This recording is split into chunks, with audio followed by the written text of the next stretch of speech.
देखिए, जमीन की कीमत बढ़ने से पहले अगर सरकार खुद जमीन की हकीकत जांचने लगे तो समझ लीजिए मामला सिर्फ रजिस्ट्री का नहीं, सिस्टम की सफाई का भी बन चुका है।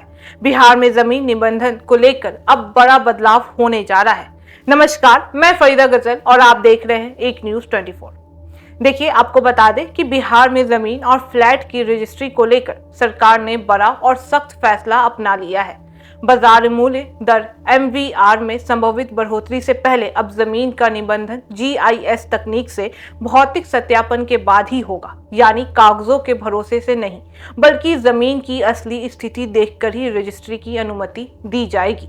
बता दें कि सरकार का साफ मकसद है कि फर्जीवाड़ा रोको और सही कीमत पर सही रजिस्ट्री सुनिश्चित करो। बिहार में जमीन विवाद और गलत रजिस्ट्री लंबे समय से बड़ी समस्या भी रही है।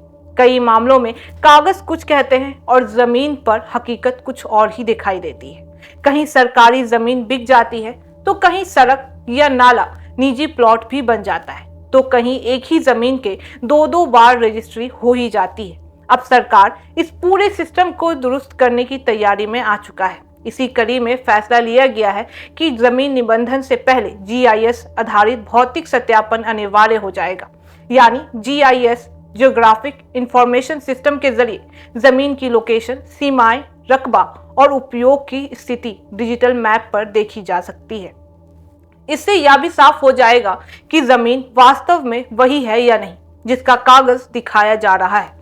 इस फैसले का सीधा संबंध MVR यानी मिनिमम वैल्यू रजिस्टर से भी माना जाता है। MVR वह दर होती है जिसके आधार पर जमीन की सरकारी कीमत तय भी की जाती है।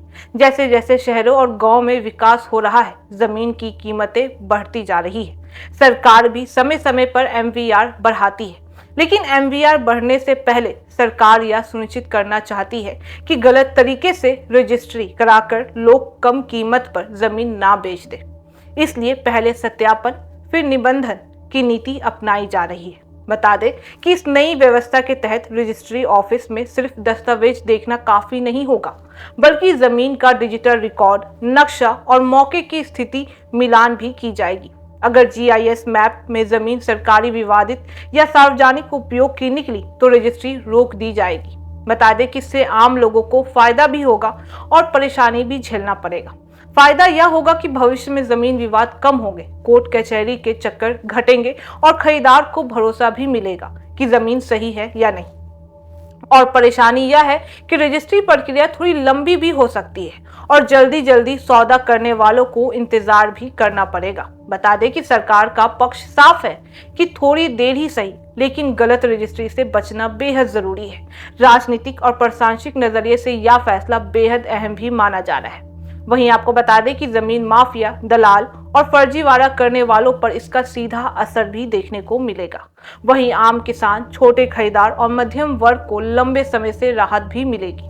सरकार यह भी मानती है कि GIS तकनीक से राजस्व में पारदर्शिता आएगी और राज्य को सही स्टाम्प ड्यूटी व रजिस्ट्री फीस भी मिल जाएगी। इससे सरकारी खजाने को भी फायदा होगा। विपक्ष इस पर सवाल भी उठा सकता है कि क्या सिस्टम पूरी तरह से तैयार है? क्या ग्रामीण इलाकों में GIS मैपिंग सही चल रही है? सरकार का दावा है कि जमीन सर्वे और डिजिटल मैपिंग पर लगातार काम भी हो रहे हैं और तकनीकी खामियों को धीरे धीरे दूर भी किया जा रहा है। कुल मिलाकर देखें तो यह फैसला जमीन सुधार की दिशा में बड़ा कदम भी माना जा रहा है। GIS तकनीक से भौतिक सत्यापन का फैसला बताता है कि बिहार सरकार अब जमीन के खेल पर लगाम भी कसना चाहती है। MVR बढ़ोतरी से पहले यह सख्ती आने वाले समय में रजिस्ट्री सिस्टम की तस्वीर भी बदल सकती है। सवाल सिर्फ इतना है कि क्या यह सख्ती जमीन पर भी उतनी ही मजबूती से लागू होगी? अब नजरें इसी पर टिकी हुई है। बाकी इस मामले पे आपकी क्या राय है, आप हमें कमेंट करके जरूर बताएं। ऐसी तमाम खबरों के लिए देखते रहिए न्यूज 24। हर खबर सबसे पहले, सबसे सटीक। वीडियो को लाइक करें, शेयर करें और चैनल को सब्सक्राइब करना ना भूलें। धन्यवाद।